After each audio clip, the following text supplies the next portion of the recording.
Добрый день, дорогие подписчики! Сегодня, как вы уже поняли из заголовка видео, я поделюсь с вами рецептом от кашля. Этот рецепт проверен нашей семьей, мы используем его уже многие годы. И для детей, и для взрослых он одинаково хорошо помогает снять приступы любого кашля, будь то сухой или же влажный кашель. Поэтому, если в преддверии новогодних праздников вы заболели, не отчаивайтесь. Этот рецепт обязательно поможет вам улучшить свое состояние. Что ж, приступим. Для рецепта нам потребуется стакан горячего молока. Я его только что вскипятила, прошло буквально 3 минуты. Оно немножко остыло, мы еще его так помешаем. Также для рецепта нам потребуется 1 желток. Вот он, видите, какой желток от свежего куриного яйца. Главное убедиться в том, что яйца действительно свежие и были недавно куплены. Также нам потребуется столовая ложка сливочного масла. Ну и, конечно же, мед. В данном случае я использую липовый мед, который мне очень нравится. Вы можете использовать абсолютно любой мед, лишь бы он был натуральным, который есть у вас дома. И 1/3 чайной ложки соды. Некоторые пишут в своих рецептах пол чайной ложки, кто-то даже чайную ложку. Это, на мой взгляд, очень много. Мы никогда столько не добавляем. Добавляем ровно 1/3, а может даже и немножко меньше. Итак, приступим. Нам необходимо смешать ингредиенты в определенной пропорции. Добавляем в молоко первым делом, пока оно у нас горячее, мы добавим сюда подготовленное масло. Я использую даже, видите, вот не все, буквально получается полную чайную ложечку масла. Отправляем это все в молоко и начинаем перемешивать. Мешаем. И как только мы уже увидим, что масло у нас практически растаяло и начало таять, мы добавим сюда ложечку меда. Вот такую вот полную ложку чайную, не столовую, мы добавим меда. Так, поможем себе. Если мед у нас густой. Так, продолжаем перемешивать. Можно даже пока немножечко оставить.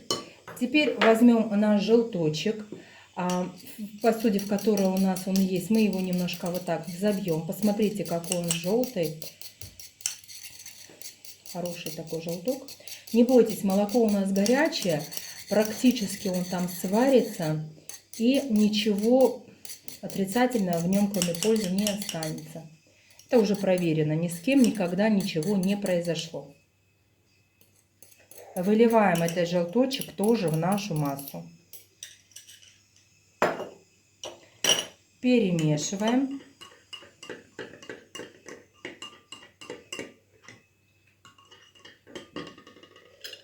И теперь пришло время добавить соду. Мне даже кажется, что в данном случае 1/3 будет много. Я вот еще столько оставлю. Все. С вами мы это перемешали. И в принципе, как только все ингредиенты растворятся, в том числе наш мед, масло, желток, масса станет однородной, можно будет его употреблять. Также хотелось бы вам еще рассказать, что в рецептах советских еще времен еще одним ингредиентом для этого чудодейственного напитка был обыкновенный йод. В принципе, и сейчас сюда можно добавить 3-4 капли простого йода. Я, например, себе его обязательно добавляю, если мое общее состояние помимо кашля тоже плохое. Тогда на ночь я обязательно делаю такой напиток и добавляю сюда же 3-4 капли йода. Это вот когда вы чувствуете, что либо вы грибуете, либо вы хотите заболеть, тогда с йодом мне больше нравится. А так, в принципе, все. Данный напиток готов к употреблению. Вот посмотрите, от соды здесь такая появилась реакция. Ничего страшного абсолютно. Это так должно быть. Все, можно его пить. И поверьте, вы будете спокойнее спать всю ночь, приступы кашля вас перестанут мучить. И если 3 вечера подряд вы будете это делать, то заметите, что практически от вашего кашля уже не осталось и следа. А на утро первого же дня вы также почувствуете улучшение. Единственный момент, когда детки начинают кашлять, я не всегда добавляю им желток. Ну просто дети, они не всегда пьют так же, как и мы, допустим, такие напитки. Они очень восприимчивы ко вкусу, а вот мед с маслом, молочком и немножко соды они пьют с удовольствием. Также, если вы видите, у меня здесь еще специально как бы лежат специи. Это здесь у меня есть имбирь. Я использую вот этой марки молотый имбирь от наших специй. Либо использую натуральный имбирь и лимон. Я вам советую, если вы заболеваете, то обязательно в течение дня пейте не просто больше жидкости, а именно такой напиток. На стакан кипятка мы добавляем 2 дольки крупненьких лимончика, молотого имбиря, вот столечко примерно на кончике нашей ложечки, и заливаем все это кипятком. Ну и, естественно, чай, который вы любите. Можно добавить черный чай, можно добавить пакет ромашки.